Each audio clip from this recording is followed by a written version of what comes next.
Well, hey, welcome back to Footnotes. It is good to be back now that we've introduced video so you can see these shining faces. I'm Nick. This is Mr. Matt Noetzel and Russell Dorch. How's it going, guys? Hello. Glad to be here. Doing good. Just to kind of reintroduce the purpose of this podcast, a big part of the goal is to have a chance to engage kind of after Saturday, ongoing thoughts of both details and like drilling in deeply that we didn't have space for on Saturday. So oftentimes when we're prepping a sermon or a worship set, there might be something that you're really excited about that you want to explore, and then you realize we just don't have time in our 70 minutes together. So things hit the cutting room floor. And so this is a fun time to pick that little nugget up that we didn't get to dive into, or to like further explore implications of things. Sure. If there's like unpacking practical sides of what does that look like through people's story in Mosaic. So it really is just a follow-up for the people of Mosaic to explore more fully what we talked about on Saturday night. So we're in this Who Are We series, where we're asking what are kind of the core identity markers, values that we are saying yes to as a body. And we talked about the Mosaic metaphor this past Saturday night. The reason we carry this name, Fellowship Mosaic, is we want to be a church marked by the convictions that all are broken, all matter, and one gets the glory. And so I wanted to give you two a chance as the people who lead. We talk about being a cell celebration church, which means like the two basic modalities, the two basic ways that we go about living our lives together is through a celebration service on Saturday night, and then a cell or community experience throughout the week where people are gathering in small groups to get to know each other personally and walk closely with the Lord. So Russ leads our celebration ministry. Matt leads our cell ministry, our community ministry. And so I wanted to give you guys a chance to share just kind of your heart for our body. And so I thought we'd look back and look forward. What first captured your heart about Mosaic, whether it's the metaphor and the vision or the people and the congregation? I don't know, Matt, when you think back, what drew you here? What brought you to the dance? It's a good question. I started at Fellowship at Large on Sunday mornings in FSM, and in the way that we do around here, it was kind of immediately into here's an opportunity to serve, start leading kids younger than you, jump in and do that. And the small group I started to lead was a mix of Sunday morning kids and Saturday night kids. And I started to kind of poke around the Saturday night experience. And at the time, the Saturday night students just had a lot of like metalhead go to shows at the music hall kind of kids, and so there's just like a natural affinity and connection there. I would bring Just coming home.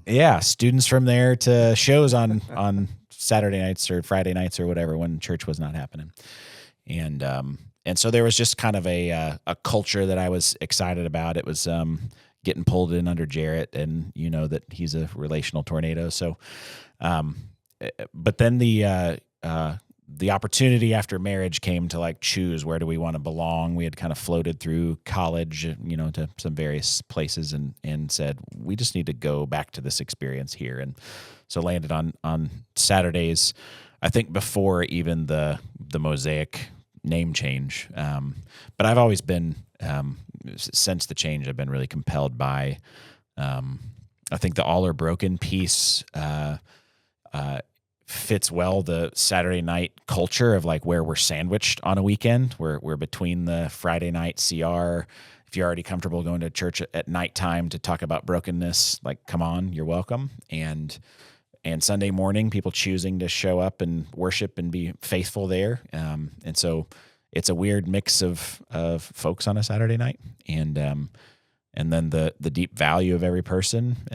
I think all matter. One way that manifests is in the priesthood of the believer. And so my own faith experience has been growing up here and having kind of the next step laid out in front of me by somebody saying, hey, you could lead in this way, or you could do this thing, and growing to kind of fill whatever the Lord's kind of dropping on my lap and laying in front of me. And so that's been an experience of like, God really does work through his people. He's doing it through me, and I see him doing it through others who I've been growing up around here with. And then the one gets the glory. I think it's a continual coming back to what makes a church, not a social club or anything else, but that we are drawn together to worship the Lord. And I do feel spurred on by the relationships I've had here over the, I guess, decades now. Which What year feels was it that y'all longer. came to what was Fellowship Saturday Night at the time? Do you remember? Probably '02 I'd started poking around, something like that. Yep. Because I first came to Fellowship in '01, so it'd probably be that next fall. Cool. Something like that. Russ, what about you? Man, it's hard to believe this last July was 32 years. Wow. 32 years. I'm the old dude. But when I came to Fellowship, I was so absolutely overwhelmed with a sense of what God was doing here was so significantly different than anything I'd ever experienced in my life. And a result of that, of God moving in the lives of his people, his fellowship was growing like crazy. And I spent the first 4 to 5 years at Fellowship serving with the Sunday morning congregation. And all along, our elders were asking the question of how do we shepherd this group of people that God has brought to Fellowship in a way that is really most in line with growing and continuing our mission and vision.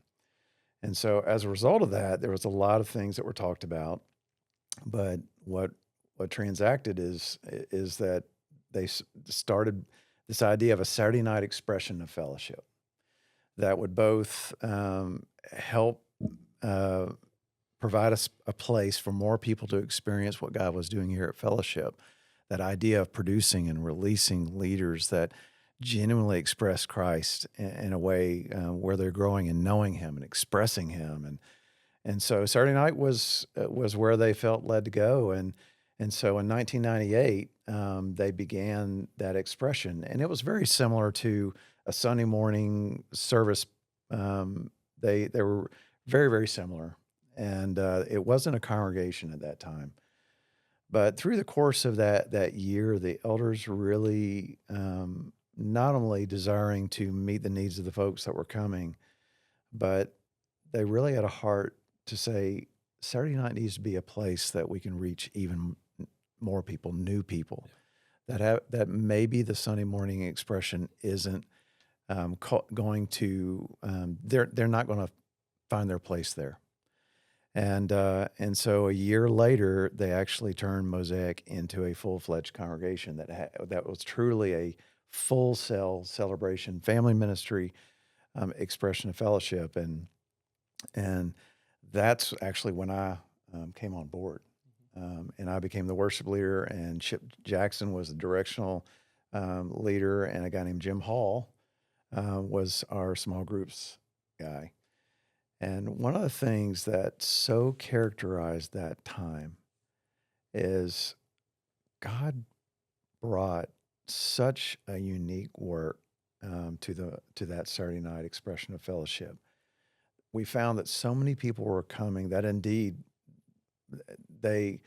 Sunday morning was not a place where they felt comfortable engaging in faith. There were a lot of people that felt a lot of wounds and a lot of deep hurts in their experiences with church in the past. There was a lot of people that served in other churches that were not necessarily affiliated with fellowship, but Saturday night became a place where they could find rest and healing.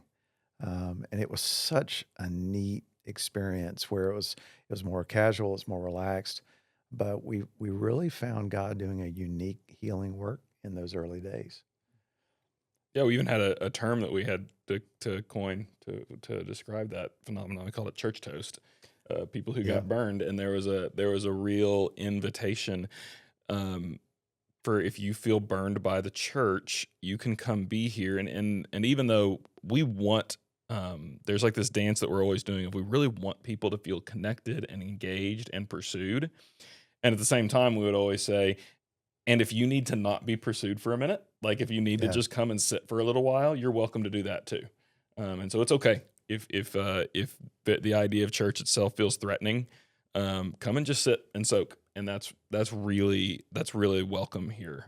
You can just taste and see for a little bit, and that we invite that, and no one's looking down on you for that. And I think that's an important part of kind of the Saturday night experience, is inviting people to do that a little bit. So. Yeah, so when it eventually moved into the Mosaic metaphor, and we embraced that fully, and we changed the name from Fellowship Saturday Night to Mosaic. That was more than just some clever thing to rally around. It was actually the result of what God was already doing in those early days of Fellowship Saturday Night, where we saw that, yes, we experienced in a very visceral way, the brokenness that was evident in our lives. And even Scripture, passage very common to many people in Romans 3:23 talks about the reality of, in light of a perfect, sinless God, a holy God, that we all wrestle with sin, that all of sin and we fall short of that standard of a perfect God, and it's not an attack or some kind of throwing a judgment towards a people. It's the reality of light and darkness. We have a God that light and darkness cannot coexist, and so there is a gap, and we're very aware of that at Mosaic. But the miracle of all of that is that same perfect, holy, amazing God. We matter to him. Mm-hmm. And I always think about Romans 5:8 with regards to our metaphors, that God demonstrates his own love for us, that while we were still sinners, while we were in the height of our rebellion, height of our sin, height of our rejection of who he is and what he had done, our very creator, that he sent Christ to die for us. We do matter to that God. And that same God, when we talk about one gets the glory, I think about Philippians 2. And just that there is a day where every knee is going to bow and every tongue is going to express and eyes are going to see the reality of who Jesus is and what he's done. And that's what gives us hope. Yeah. And that was a unique part of, at least for me, when I first started visiting on Saturday night, was the worship experience of something that was really committed to the glory of God and to celebrating that in a very experiential way. I think it is interesting, even the different leaders that God brought over time to help shape that. You had a unique role, Russ, in helping to shape that worship culture. Chip Jackson, who you mentioned, I mean, he is the best culture creator I've ever been around. And he shapes culture, and he created that all are broken, all matter culture. But then God brought us Mark Schatzman, who's one of the best wordsmiths I've ever been around. He had the ability to give language to things. And so I think the Mosaic metaphor was the culture, but we didn't have language for it.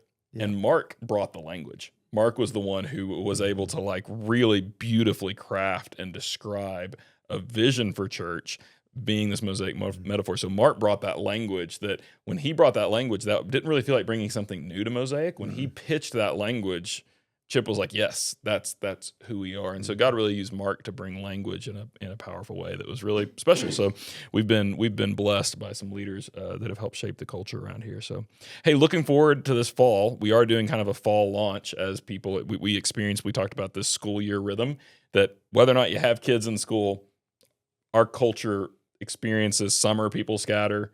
August, people come back and they kind of settle into rhythm. So we are kind of establishing rhythms for what we want to pursue together this year. What are you excited about? What about this fall are you looking forward to for our body and praying towards? Russ, what are you looking forward to this fall? This, I don't know if this is going to seem like too on point an answer, but when I came to fellowship 32 years ago, I was overwhelmed by the sense that this form of ministry, which was very, very foreign and new to me, it just wasn't focused on the staff. It just wasn't. And that the staff's chief and sole focus was helping the fellowship body grow in their ability to know and express who Jesus is wherever they've been planted. And I found that so compelling, so life-changing, just mind-altering from what had been my experience in the past, that I just fell deeply, deeply in love with it. And I would say 32 years, what excites me in the future is the very same thing that captivated me back then.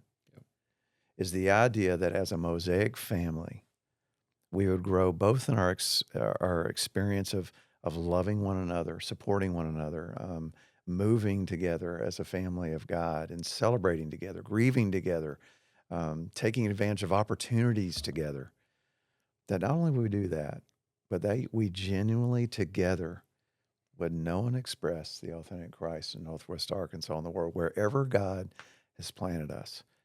I am every bit as much in love with that idea today as it was when I first came, if not more so. Very cool. Matt, what are you looking forward to? Yeah, that's good, Russ. It's good. I know we're spending a lot of time this fall really looking at leaders and just wanting them to be healthy and trying to get we got a way of stewarding leaders called cohorts, where you identify somebody a little further down the path that can kind of shepherd a group of leaders. And so we're in the midst of getting shepherds launched and then gathering leaders to get vision out in front of us for what the year might hold. But my heart feels big for just that, for trying to give more people opportunities to feel like their hands on the ball and they get to run with it.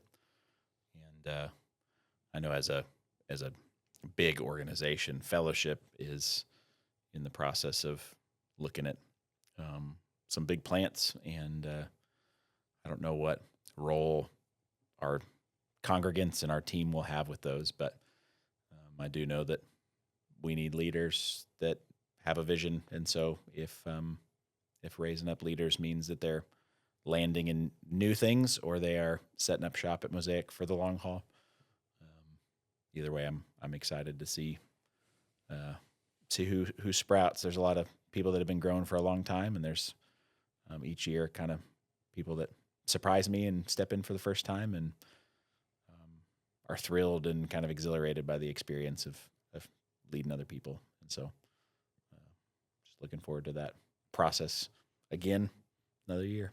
So The thing I love about that vision from both of you, I mean, ultimately, like, why do we do it? We do this to see people changed by Jesus. That is the end goal of everything, is we want to see lives changed. And the thing I hear y'all saying that I think is a really beautiful thing to aspire to, and I hope everyone at Mosaic feels this, is on the one hand, there's a passion for a lack of a better way to say it, like the system that allows people to encounter Jesus. Like, we want to see this mission move forward, and yet that the movement is never bigger than the person.